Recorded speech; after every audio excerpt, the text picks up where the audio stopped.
One passage of the Holy Bible that's given people more comfort, arguably, than any other in times of grief and loss has been Psalms chapter 23.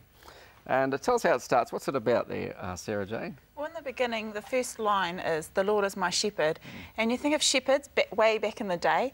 They were there, they lived with their flock, they protected their flock, they provided pasture for their flock, they were with them during the day and with them at night too, and rested with the flock at night. And that's what God's like for us. He's 24-hour care there with us. Okay, so sheep get attacked by wolves. And the shepherd's there to protect them. Okay. And when the sheep die?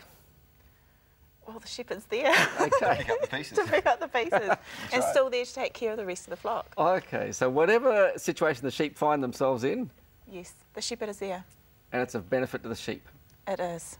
Okay. If you've ever watched a bunch of sheep without a shepherd and they're going scattering in 100 different directions, well, we don't see that today much, do we? Because we use sheepdogs. And fences. And fences, yes. But in the olden days, they had no sheepdogs. They didn't use fences. Instead, they had shepherds, and the shepherd walked and was with the flock. But the psalm continues, and is the psalm all about how God's with us in the good times, the best times? Yeah, look, it does continue. And I guess one of the most famous things that gets read out at most funerals is this psalm.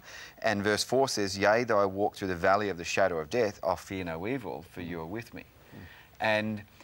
And here, you know, it's talking about the darkest moments. Think, David, who wrote this psalm, was not just a shepherd, but he was a king and he was a warrior. He'd go to battle, he'd see his mates die in battle. He nearly got killed in battle as well. And so in the midst of some of the most ghastly kind of stuff taking place, he's not saying that God's going to take you away from those situations, but rather in the midst of those, God's going to be there with you. Okay. And so, you know, you think of the soldiers, both sides of the war, who were Christians. You know, where was God in the midst of that? Well, God was of comfort to them in the midst of the politicalness of war at times, being with those individual soldiers. So when there were Anglican Christians losing their wives because they were battling Lutheran Germans, God was with both of them. Correct. Is it all doom and gloom? We're going to ask Ben Ray this question. How does the psalm finish?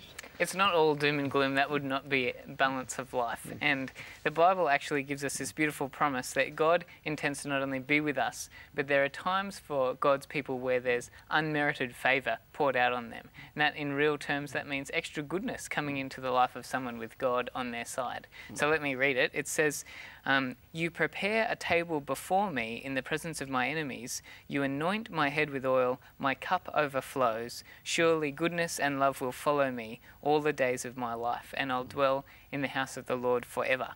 So I love this concept of goodness and love following me, my cup overflowing. That's an image of abundance over the top of what we even need.